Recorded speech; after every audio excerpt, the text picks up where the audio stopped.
ucapan Datuk Seri. Dipersilakan Datuk Seri. Baik. Assalamualaikum warahmatullahi wabarakatuh. Salam sejahtera, salam negaraku satu Malaysia. Saudara-saudara, saudari-saudari yang saya hormati sekalian. Saya berasa gembira pada hari ini saya dapat bersama-sama di Hospital HUKM, bukan sebagai seorang patient, tetapi menggunakan auditorium HUKM ni kerana saya dapat mengupas tentang bajet 2018, terutama sekali dari sudut isi rumah dan kesejahteraan rakyat. Sebab bab yang pertama kita telah lakukan, hari ini kita nak melihat bagaimana terkesannya ataupun impak bajet 2018 kepada rakyat biasa, kepada suri rumah tangga, to the ordinary Malaysians, to the ordinary housewives. What is the impact? Apa kesan kepada rakyat biasa?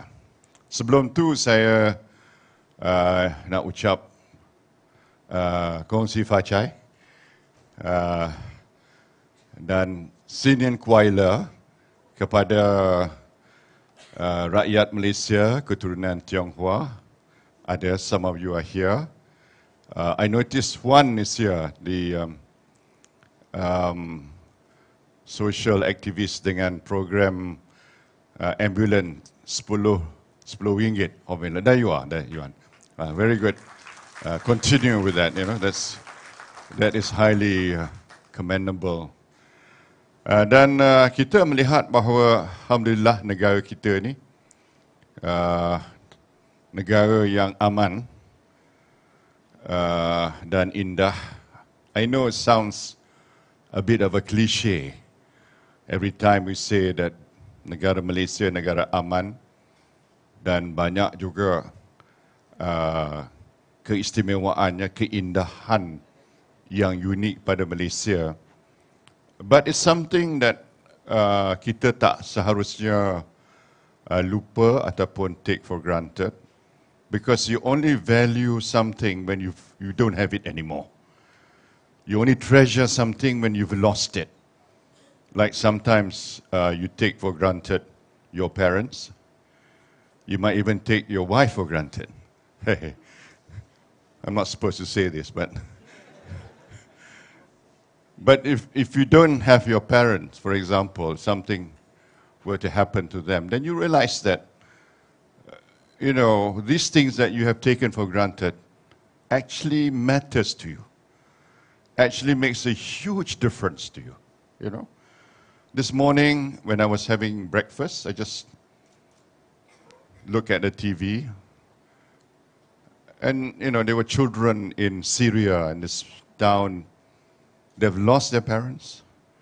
They huddle in the underground cave, and the city is about to be razed to the ground. Can you imagine that? Imagine that sort of situation.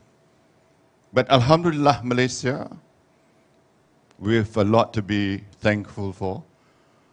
Banyak yang seharusnya kita mensyukuri segala-gala yang kita telah kecapi. Sebab antaranya, bila kita ada Tahun Baru Cina, yang paling seronok ni orang Melayu, orang India semakin lagi seronok sebab dia boleh bercuti. And then as Prime Minister, the most popular request that I received, Datuk, besok cuti tak Datuk?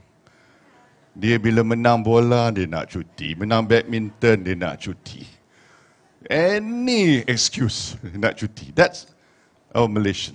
But that's us, We are Malaysians. We are quite very relaxed about things. And one thing I admire about Malaysia, that we have our culture, although to some extent we are compartmentalized in our way of life, but you see a lot of this Malaysianizing or Malaysianization in terms of our custom and cultural appreciation. You see that. Of course, I accept the fact that there are, areas that predominantly one ethnic group living in that area. But semakin hari, semakin we see that it is Malaysianized, if you like, our custom. Baru ini saya attended Chinese New Year hosted by MCA Gerakan, and they, amongst other things, other than the typical losang that they serve, but they also serve satay and rendang, you see. And that's part of their menu. And on stage, of course, they had Chinese dances, Chinese songs, but they also perform Piramli song, bunyi guitar. Don't ask me to sing because that's not my strong suit, by the way. Maybe Tan Sri Wahid can sing. He was, not many people know that he was a band boy. Not now lah, dulu. So, you see, this is the beauty about Malaysia. And we have to appreciate dan menghargai apa yang kita lihat sebagai the Malaysian way of life. And I can assure you, I've been to many countries around the world. There is nothing like home. There's nothing like Malaysia. Okay, some of you may disagree, but I am a strong believer that there are many, many good things about Malaysia that we should appreciate. And some of us, in fact, underappreciate. But just remind ourselves. Yeah, thank you for agreeing with me. Let's talk about the economy, okay? The budget 2018, the budget. Economy, alhamdulillah, it's in good hands. As you know, kita dah umumkan pencapaian kita, kadar pertumbuhan kita went up from 5.6, 5.8, 6.2, 5.9, dan kita tutup the whole year 2017 at 5.9%. Nah, kalau 5.9% dari segi pencapaiannya, alhamdulillah, antara yang tertinggi di dunia, tuan-tuan. Coupled with low inflation, low unemployment. That's the big picture, okay? Dan pencapaian kita dapat very good review from the international organizations, daripada World Economic Forum, umpamanya. They have ranked Malaysia as the 23rd most competitive economy in the world, which is not bad. We've improved from 25 to 23. Latest, the World Trade Organization, puji Malaysia bahawa our economy is moving in the right direction and our policies are showing positive results, including some of the bold measures that we have taken. Ini daripada WTO punya, I mean, this is not statement made by Ketua Cawangan Pribumi ke apa ke, no. This is a statement made by WTO, by World Bank, IMF, Fitch, apa semua. Tuan-tuan tahu tak Fitch dengan Moody's dengan semua ni? They come and visit us. And dia boleh semak segala-galanya. Bukan saja dia jumpa saya, dia jumpa KSP ke. Dia jumpa dengan semua pihak-pihak, even some of the agencies. Sometimes PNB pun dia jumpa. Bank Negara certainly dia jumpa. And all this. Sebab dia nak tahu. Dia nak tahu apa sebenarnya. And they have given us very good rating. Kalau ada orang kata, kita ni kononnya kita ni bankrupt. Ya, bankrupt. But we are in the A category countries. Tuan-tuan tahu tak, in Europe, A category ni dengan B, you know which are the countries in the B countries? Italy, Spain, Russia. In ASEAN, Singapore and Malaysia, category A. Of course, we have to admit Singapore has got a higher rating than us. Okay, but we are in the A category. The other ASEAN countries in the B category. Jadi kalau nak kata kita ni negara bankrupt, tuan-tuan, logically lah, kalau ikut hukum akal, category B countries will be bankrupt first. Bukan A. Doesn't make sense. And I'm talking to, a very discerning crowd here. I think probably the level of intellectual level is much higher than normally that I speak to. So you will understand that ini kalau kita nak kata kita ni bankrupt, surely a country yang dalam kategori B will be bankrupt more than ada orang kata kita ni hutang. Our hutang actually, we have a self-imposed limit of 55% of our GDP. Now it's down to 50.4%. We have brought it down to that level, 50.4%. Waktu Asian financial crisis, and our reserve was down to 20 billion US. Kita tak bankrupt. Now our reserve is about 103, 104 billion US. KSP is here to vouch for it. So, macam mana nak kata kita bankrupt? We're not bankrupt. Kalau kita negara bankrupt, we don't see development happening. Sini kita pergi mana pun, we see cranes at work. We don't see projects abandoned, we see things moving. So, we are in good hands. Because why? Because we have made, some rather bold decisions. We had an economic transformation plan. When I became Prime Minister, our economic transformation plan is working. We are delivering. What have we delivered? We delivered about 2.26 million jobs. We have raised pendapatan between 5 to 6% per year. Average income has gone up. 5 to 6% per year has gone up. You see, if people complain about cost sara hidup, inflation is about 3.5%, about that rate. Average income has gone up about 5 to 6%. By right, people should not be complaining. By right, I'm saying. Kalau ikut pada rational thinking, you shouldn't. But, as the government, we are listening to the people. Kita faham, you complain, we listen to your grouses, your complaint. So, Budget 2018 is about addressing your needs as rakyat. Okay, macam mana kita boleh tolong rakyat? Kita tolong rakyat supaya apa yang kita kutip melalui GST daripada cukai-cukai yang lain tu, kita gunakan, kita balik, kita bagi pada rakyat. In my hand here ada Budget 2018 touch points. Banyak yang kita bagi balik pada rakyat. In the form of bayaran khas untuk pejabat awam. Dapat 1,500. Kita dah bayar 1,000. InsyaAllah another 500 dekat raya nanti. Kita bayaran kepada sampai pada Tok Batin pun dapat.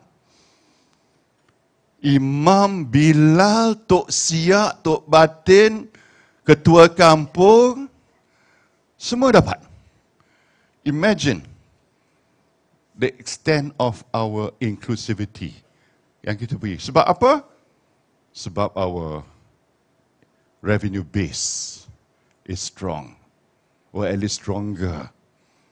Tanpa GST, we cannot do all this. Tak boleh, tuan-tuan. Sebab apa?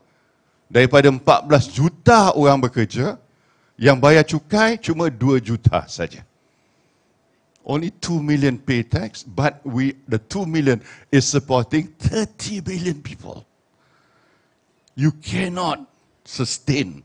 Tak boleh, tak cukup. Sebab banyak yang kita belanja. Banyak direct subsidy masih berjalan lagi. Indirect subsidy lagi banyak. Misalnya education, ya.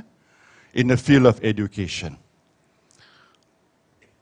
Every child in school, the subsidy is almost 9,000. 8,900 actually. Sekolah rendah, sekolah menengah. That is the cost to the government, to the taxpayer lah. In other words, 8,009. But it's a benefit. And every one of you have children. Kita ada anak-anak di bangku sekolah. Maknanya kita dapat faedah daripada itu. Okay? Bidang perubatan, saya tweeted baru ini.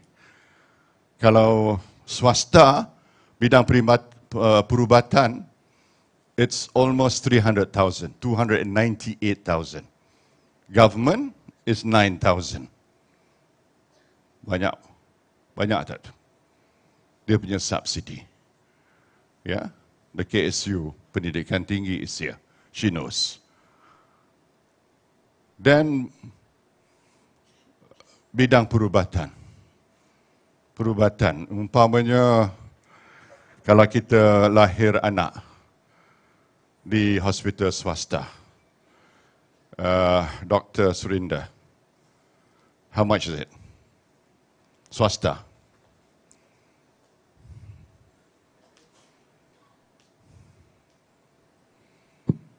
On average, about normal delivery would be between 3 to 5,000. Caesarean section may cost anything between 9 to 11,000. There you are. 3 to 5,000 for normal delivery without complication. Di HUKM, pengarah kita, how much is it? Datuk Seri, di HUKM, di HCTM kita ni RM200, tapi hospital kerajaan lain RM10 sahaja. Oh, tu. RM10 saja. Imagine. RM10 hospital kerajaan. Di sini 200. Imagine. Swasta 3 to 5,000. That is a benefit yang kita beri to the people. Baru ini saya pergi kepada hospital cataract sama dengan Mawib. Mawib pays for the hospital, pays for the equipment. It's run by the Ministry of Health. Buat cataract operation kat situ, the charge is RM103, tuan-tuan. Kalau swasta, apparently it's 3 to 5,000 cataract operation. 103 itu kalau tak mampu, free. Ada orang asli kat situ dapat free. Free. Tak mampu. See? Those are the indirect benefit that we have given. Just 2 examples. Dan banyak orang criticize kita rationalization of subsidy. We rationalize subsidy because kita, kalau subsidi pukal ni, rugi. Yang untung orang kaya.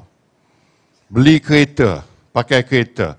If you use a BMW 7 Series, compared to kalau pakai kereta 1.5 liter, yang dapat benefit is almost twice the benefit. So why should we benefit the high income? Instead, kita bagi dalam bentuk BRIM. Direct and indirect subsidy, health services, education, health. Last year, 27 billion. We collected hardly 600 million. That's how much we given. Banyak lagi, PTPTN. PTPTN, we have given 50 over billion. Tuan-tuan, 50 billion. Nak bayar balik ke main susah nak bayar balik. 50 billion kita bagi. Lepas itu, beasiswa. Sejak 2009, since I became Prime Minister, 44 billion beasiswa kita bagi. Dan tak masuk juga badan-badan macam PNB, Petronas apa semua ni, bagi macam-macam beasiswa. So we have a lot of program, tuan-tuan, for the benefit of the people. Bila kita punya revenue base lebih kokoh, okay? Kita bagi apa? Not only the B40, what about the M40? The middle class. The middle class selalu komplain, kerajaan ni tak ambil berat kat kita. Budget 2018, kita reduce personal income tax by 2%.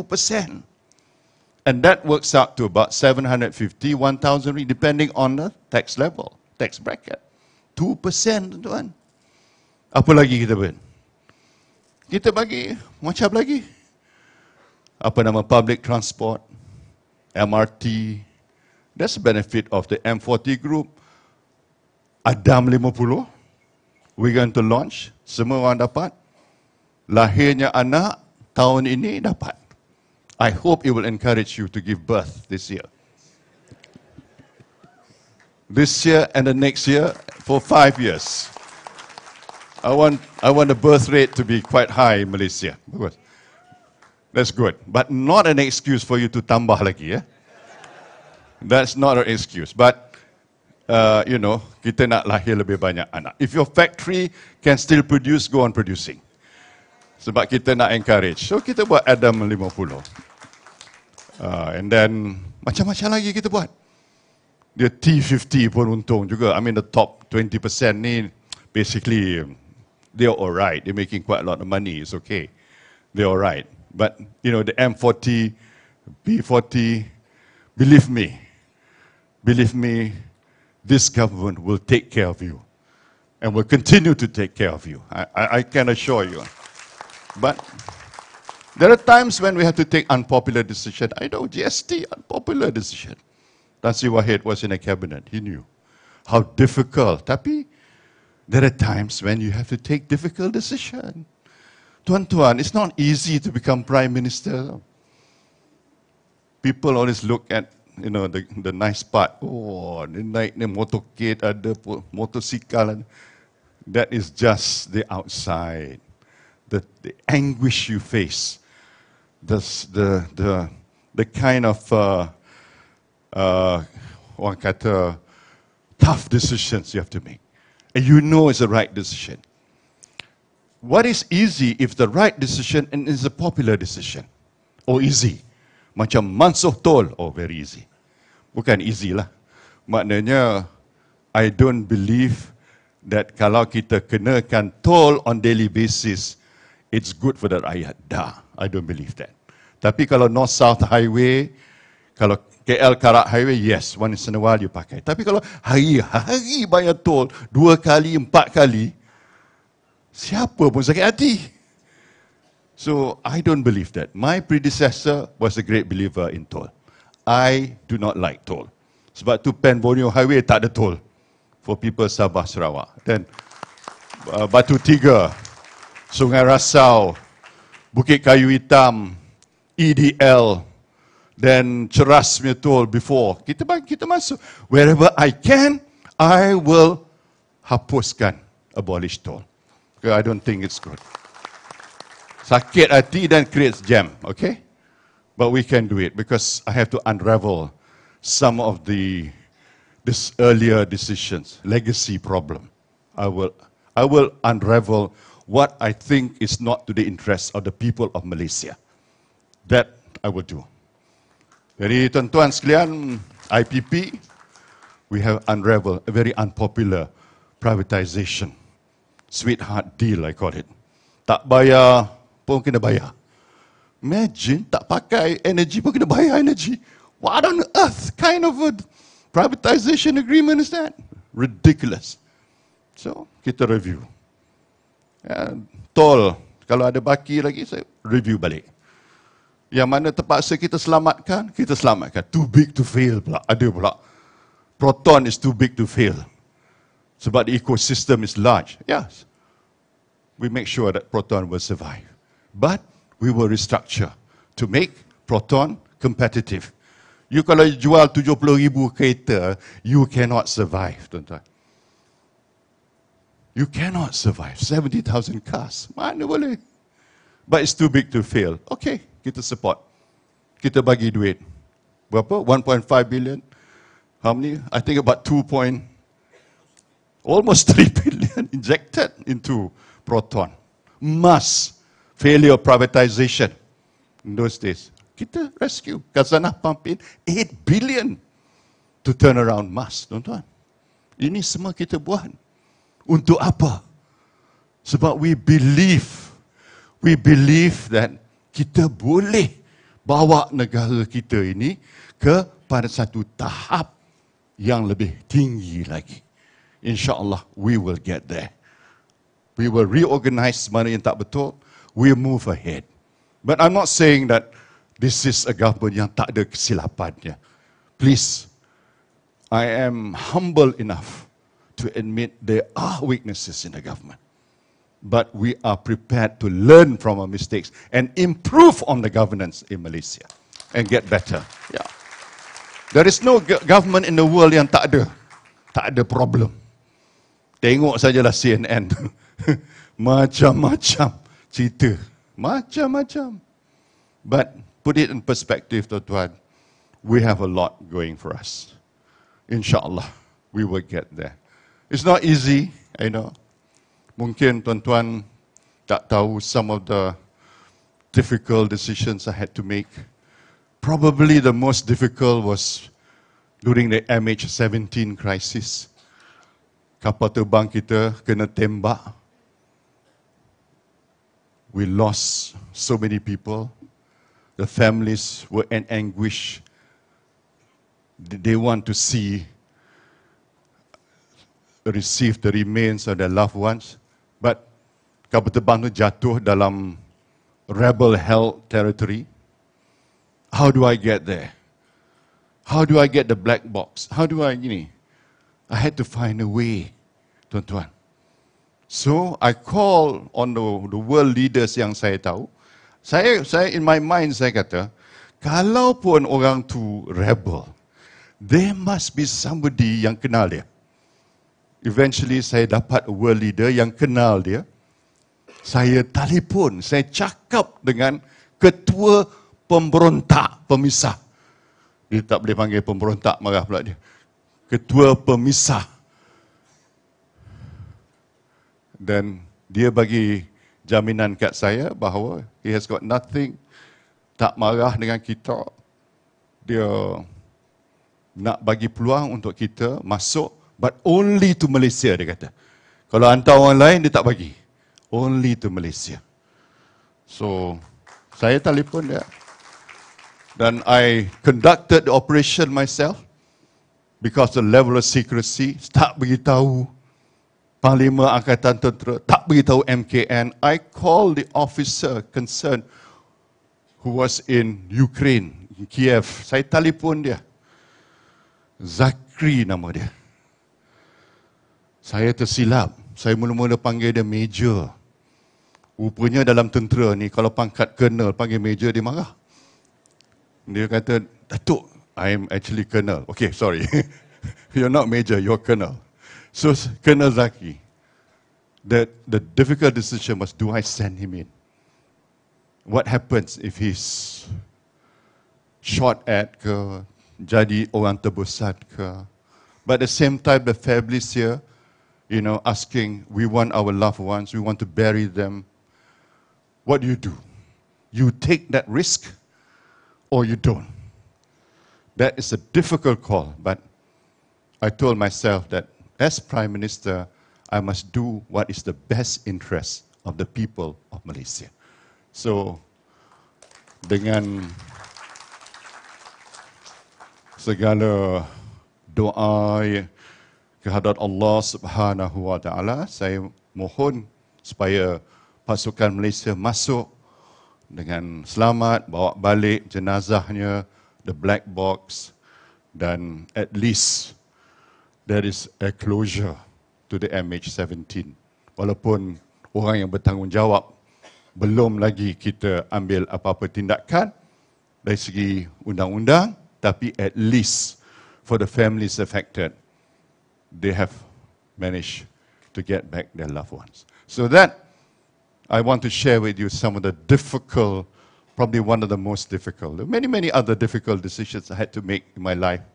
Al-Ma'unah punya incident when I was defense minister. Itu pun ada ceritanya. But it's a long story, but I will keep it for my memoirs later on. Ada lagi banyak cerita, MH370, Lahat Datu, and a number of things. Tapi, I can assure you, rest assured tuan-tuan, bahawa I'm here, and the mandate you've given me since 2009, I will discharge it to the best of my ability for the sake of Malaysia and for the sake of all Malaysians. And that is my promise to you. InsyaAllah, we'll do our best. Dan bila kita ni ada stability dalam negara kita, kita ada keamanan dalam negara kita, kita ada keharmonian dan kita ada vision for the future. I always say that as a government, you cannot think about the present, you have to think of the future. TN50 is about the future. Yeah, so we prepare the future, 30 years ahead. Prepare now. And I believe that we can be a top 20 nation one day. We can, we're almost there, lagipun. 23rd most competitive country. Size of economy, about 1.3 trillion economy. To be 2 trillion economy, boleh. Kalau kita continue to grow, yeah. VC, UKM, if we grow at 5% roughly, we should be able to get 2 trillion economy dalam masa berapa tahun. But that 2 trillion economy must be about the rakyat, you see. Because bila kita size of economy gets bigger, it means, what does it mean? It means more jobs for you. It means higher income for you. It means better infrastructure and connectivity. It means quality homes. That's what it means. Because bila saya sebut 2 trillion economy, we are growing at 5.9%. Kadang-kadang orang kata, apa ni? They get mesmerized with figures. Tetapi, translate those figures, it means jobs, it means better homes, higher income, better connectivity, better environment, better quality of life. Our quality of life is much better today than ever before. Zaman saya kecil, saya kayuh basikal beli nasi lemak. Walaupun anak Perdana Menteri, tuan-tuan. Timbalan Perdana Menteri masa tu. Saya kayuh basikal beli nasi lemak di Tangling. Saya tak tahu sama ada orang tahu Tangling Hospital punya nasi lemak. The best in town at that time. But the old lady dah tak ada. Was under a cherry tree. Dia ada satu tempayan besar ni. Nasi dia special sebab bau daun pandan. The sweetest smelling nasi lemak in my whole life. And that was only for 30 cents to 50 cents, depending on the ingredients. 50 cents maximum. That was the life. The life, that time, you ada Vespa, Lamboretta, wow, you're very proud. That was the life. Now, in the 80s, we talk about Proton. Sekarang ni dia nak apa? I'm told, saya tanya, Honda City. That is the impian orang muda. Handphone, smartphone, dulu, when I was Menteri Besar in 1984, it came out, I think, 84, the Motorola besar ni. Berat kemain, but saya tak bawa, saya suruh my bodyguard bawa. He didn't appreciate that, but he had to carry it. Berat macam tu. Sekarang ni, the smartphone, kita ada, I was told, looking at the figures, tuan-tuan, would you believe it? 2017, for 9 months, our purchase of smartphone was valued at 7 billion ringgit. More than the purchase of cars, 1.3 to 1.5 liter cars. Lebih banyak. Because we cannot live without our smartphone. I mean, kalau Samsung Galaxy 8, berapa? 3009? About that kita punya benchmark. Of course lah, kalau Apple X lebih mahal lagi. But we've gone for smartphones. That's the quality of life has gone up. Because sometimes bila kita complain about cost of living, sometimes they're mixed up between cost of living and change in lifestyle. You know, kalau you change in the lifestyle, of course the cost will go up. But you are experiencing a change in lifestyle. It's better lifestyle, but slightly more expensive, of course. So kadang-kadang bila the issue of kos sara hidup, it's mixed up with change in lifestyle, but it doesn't mean that we're not concerned. Sebab tu saya suruh Menteri Perdagangan Dalam Negeri buat jualan sentuhan rakyat. Ayam dia jual, special offer, 3 ekor RM15. Ui, bagus. Dia buat sebulan sekali, 2 bulan sekali, tiap-tiap kawasan. Lepas tu kedai rakyat satu Malaysia 2.0, we are relaunching it. We're relaunching it. Baru ni saya pergi ke Temeloh, saya launch on a national basis. The cost, sekampit beras 10 kilo was selling for 22 ringgit. Market price 28, but after that they were naik for 24. Katalah 24, still 4 ringgit saving. Dia barang-barang lain tu.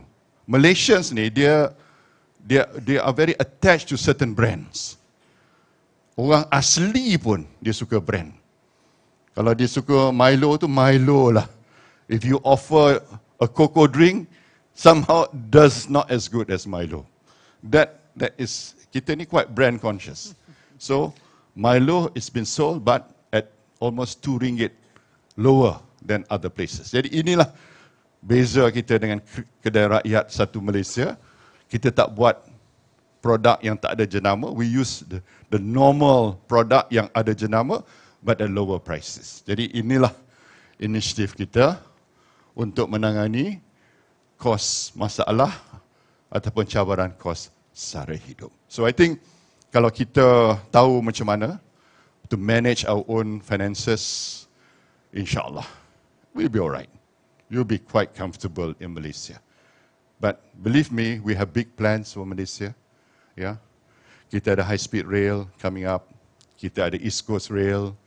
Kita MRT connectivity. Kita ada West Coast Highway. Kita ada development Bukit Kayu Hitam. Kita Pan Borneo Highway. Kita ada TRX. Kita ada Bandar Malaysia. Kita ada pelbagai, termasuk PNB punya Menara Merdeka yang tertinggi, third tallest building in the world. Third tallest. Third. All this in the next 5 years, 6 years, insyaAllah, will happen. Saya nak tuan-tuan semua yakinlah bahawa we are a government yang kita ada plan for you, we have the commitment for you, we have the ability to deliver, and we are a stable and cohesive government. All I ask you is to continue having faith and confidence in the government. Terima kasih. Baik, satu tepukan gemuruh kepada Yang Amat Berhormat Perdana Menteri. Terima kasih Datuk Seri. Ya Allah, sangat menyentuh hati dan perasaan saya bila Datuk Seri berkongsi mengenai usaha Datuk Seri sendiri untuk menyelamatkan Malaysia. Baik. So, Datuk Seri, kita terima banyak soalan sebenarnya melalui Slido. Izinkan saya untuk ajukan soalan kepada Datuk Seri. Alright, baik. Baik, mungkin kita boleh kongsikan soalan. Kepada anda semua, anda masih lagi boleh tanya soalan-soalan anda kepada Datuk Seri mengenai slido.com, letak hashtag bajet 2018, dan sekiranya pihak Rusdia dah bersedia, boleh kami buka soalan kepada Datuk Seri. Okey, baik. Kita ambil soalan yang pertama, Datuk Seri. Boleh tak Datuk Seri gambarkan Malaysia tahun 2050 dalam 3 perkataan saja? Wow. Wah. Dalam 3 perkataan saja. Saya kira Datuk Seri, Datuk Seri. Paling susah sekali. 3 perkataan saja. 2050. Prosperous. Prosperous. Yeah. Will be ultra modern. Will be ultra modern. No, Lebih, tak Datuk boleh. Seri. Ultra modern. Ultra Prosperous. Ultra modern. And equitable society. Equitable. Baik. Terima kasih. Okey, baik. Kita pergi soalan seterusnya. Bagaimana kerajaan, nama dia tak tulis Datuk Seri. Biasa kalau dalam social media ni tak ramai ingin declare nama dia Datuk Seri. Biasa. Bagaimana kerajaan boleh memainkan peranan untuk mendidik anak muda tentang kos sara hidup versus kos gaya hidup. Sara hidup versus dia berbeza Itu sara dia- dengan dia- gaya hidup. Dia petik juga daripada apa yang saya sentuh tadi. Gaya hidup ni, it's a way, lifestyle. Misalnya kalau kita pergi pada kedai restoran Jepun di sebuah hotel terkemuka, be prepared to pay maybe 800, 1000 per person, depending on what you order. That is ni. But if you go to kedai mamak 24 jam, berapa kos dia? RM8. RM8. My favorite is nasi wangi di Ipoh. Wow, samalah kita. Love that. Dia punya restaurant owner Muhammad nama dia. Ya. I'm promoting Muhammad and Wangi. Ya. Dia masih lagi kekalkan harga sepinggan nasi wangi RM4.80. Betul. 480. Jadi kalau kita beli nasi wangi, and I tell you it is delicious and it's adequate in terms of nutrition, that's only RM4.80.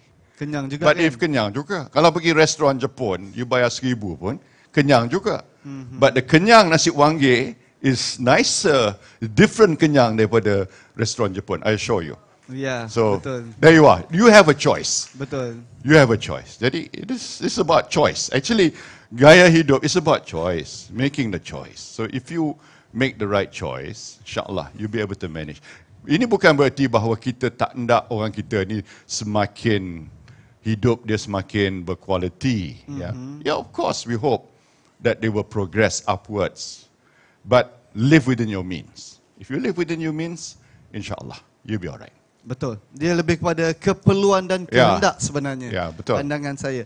Mungkin Datuk Seri kita pergi ke, soalan ni. Saya tengok Datuk Seri nampak fit dan sihat selalu walaupun jadual sibuk. Apa rahsia Datuk Seri? Datuk fit dan sihat selalu. Betul Datuk Seri. Saya tengok Datuk Seri kalau saya tengok Twitter, saya hari-hari tengok Twitter. Pagi ada kat sini, tengah hari ada kat sini, petang dia kat sini, malam dia kat sini. Bila masa Datuk Seri berehat?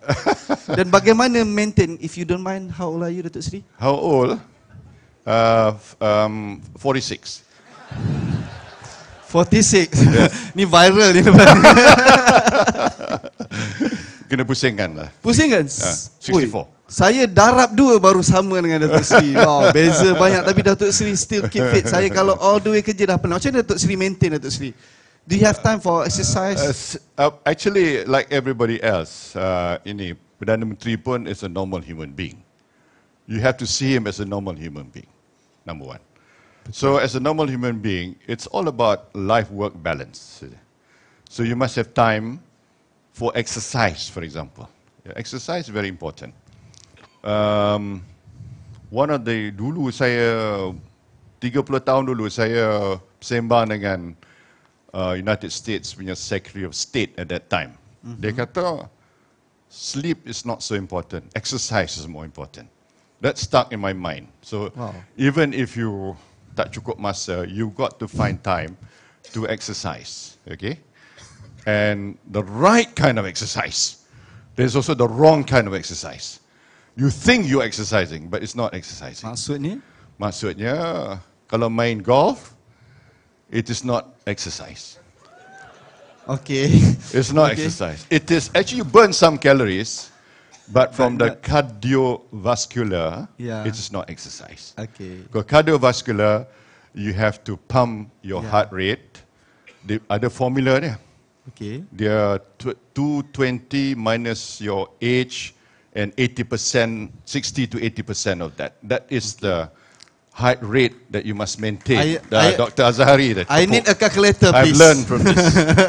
I'm promoting calculator. IGN punya Okay. formula. Yeah. And you have to keep at that level for about 15 minutes. So for the first 5 minutes, if you go on a treadmill, that's not counted. So when your heart rate reaches the minimum level, then your exercise starts. And you have to exercise for 15 minutes, and then you stop. But of course, if you can go longer, the better. So kalau setakat nak feeling 5 minit tu no point lah, Datuk Seri. Better than nothing.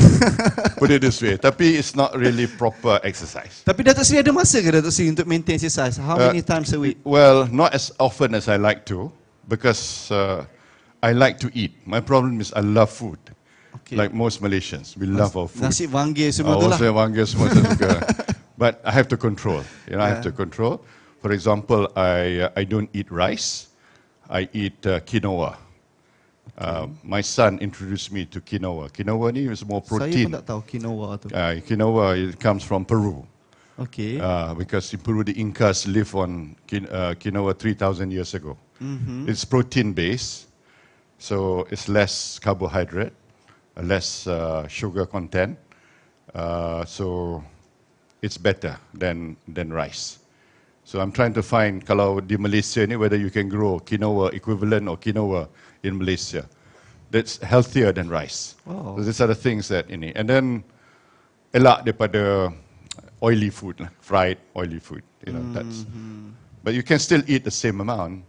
Betul. I have not gone on a proper diet actually. Some of my people have gone on a diet. KSP has gone on a diet, you know. Nanti kita boleh innovate quinoa kanda untuk Datuk Seri. Istirahat nasi kanda. Baik, okey Datuk Seri, mungkin kita boleh pergi soalan yang seterusnya. Apakah rasional pelaksanaan ADAM Adam 50 ni Datuk Seri? It's actually a manifold. One, of course, kita nak encourage kita punya mindset to save for the future. Banyak orang kita tak anticipate kita punya keperluan. Anak kita higher education nanti memerlukan dana bila sampai masa. Jadi bila kita start dengan saving Adam 50 ni, we are encouraging personal saving. And then kita boleh contribute. Kalau kita contribute setiap bulan sikit, RM50 ke, berapa kemampuan kita. Lama-kelamaan bila sampai anak kita nak masuk universiti nanti, cukup. Kita ada cukup keperluan kita. That's the main reason actually. Of course, hopefully it will encourage our birth rate not to go down too low. We have to, as we get to a matured economy, the birth rate will drop. It is dropping in Malaysia actually, birth rate. Okay. So we want to bring it up. So those of you childbearing age, continue to give birth. That's my message, because we need the size of population Malaysia. Saya menyahut cabaran untuk saya akan tambah lagi. Tambah lagi, okey, bagus. Tambah anak. Saya kena habiskan ayat saya. Tambah satu lagi itu susah. Tapi anak saya baru lahir 3 hari sebelum tahun baru, so saya tak sempat merasa. Oh, tak sempat ya? But insyaAllah more to come, Datuk Seri. More to come, the next one insyaAllah. Saya akan terus berusaha. Sebab ini 5 tahun. InsyaAllah. Baik, untuk soalan seterusnya mungkin last question maybe. Okey, kita dah nak close untuk soalan hari ini. Baik, terima kasih. Boleh tak kita sama-sama bagi satu tepukan yang paling gemuruh kepada Yang Amat Berhormat Perdana Menteri kita? Saya bila saya tengok Yang Amat Berhormat Perdana Menteri, sebab few times saya ada session, saya dapat rasa aura pemimpin. Tetapi bila saya bersama Datuk Seri, saya rasa aura kebapaan tu ada kuat sangat. Dan kita sebagai generasi Gen Y millennial sangat berbangga bila ada seorang pemimpin yang concern mengenai generasi, terutama generasi muda ni lah, millennial ni. Satu tepukan untuk Datuk Seri. Baik, seterusnya Datuk Seri, kita nak melancarkan acara perasmian Adam 50 hari ini dan dengan itu saya nak menjemput tetamu-tetamu VIP untuk bersama-sama dengan Yang Amat Berhormat Perdana Menteri kita. Saya menjemput Tan Sri Abdul Wahid Omar, Datuk Abdul Rahman dan Tan Sri Muhammad Irwan Siregar, Tan Sri Nurul Ainur Muhammad Nur dan Tan Sri Datuk Sri Dr. Ibrahim Saad untuk bersama-sama ke atas pentas, dan juga Profesor Tan Sri Datuk Sri Dr. Nur Azlan Ghazali untuk bersama-sama ke atas pentas sama kita. Silakan. Baik, sihat. Very good. Tan Sri, baik. Tan Sri, Datuk, khabar? Baik. Adam 50. Amanah Dana Anak Malaysia 2050. Wow, mungkin pihak media boleh bersedia untuk, dan selepas ini dengan Perdana Menteri akan menurunkan tanda tangan dan secara rasminya Adam 50 dilancarkan. Silakan Datuk Seri. Bismillah. Wow. So dengan ini secara rasminya Adam 50 dilancarkan oleh Yang Amat Berhormat Perdana Menteri Malaysia. Tahniah diucapkan kepada yang terlibat. Baik, mungkin kita boleh rapatkan sikit untuk sesi bergambar Datuk Seri. Kita sesi bergambar. Baik.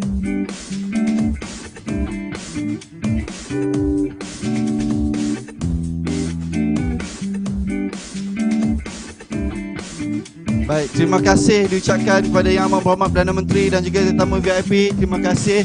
Sebelum tetamu VIP meninggalkan majlis, dipersilakan duduk untuk kita sama-sama saksikan satu video khas yang disediakan oleh pihak PNB. Okey. Baik. Sama-sama kita saksikan satu video tayangan khas yang disediakan oleh pihak PNB. Kita saksikan.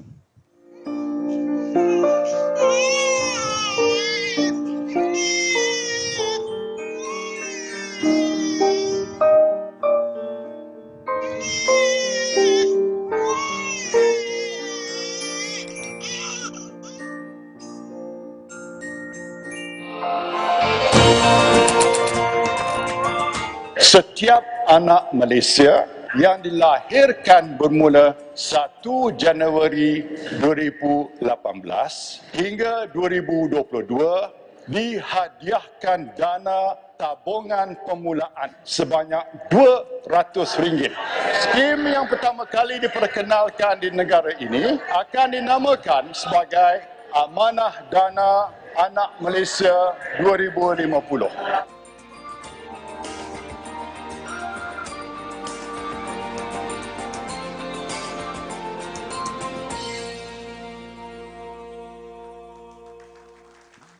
Baik, itulah dia tayangan video khas yang disediakan oleh pihak PNB.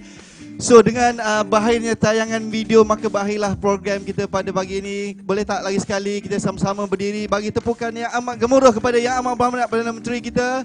Dan sebelum VIP kita meninggalkan majlis, Datuk Seri izinkan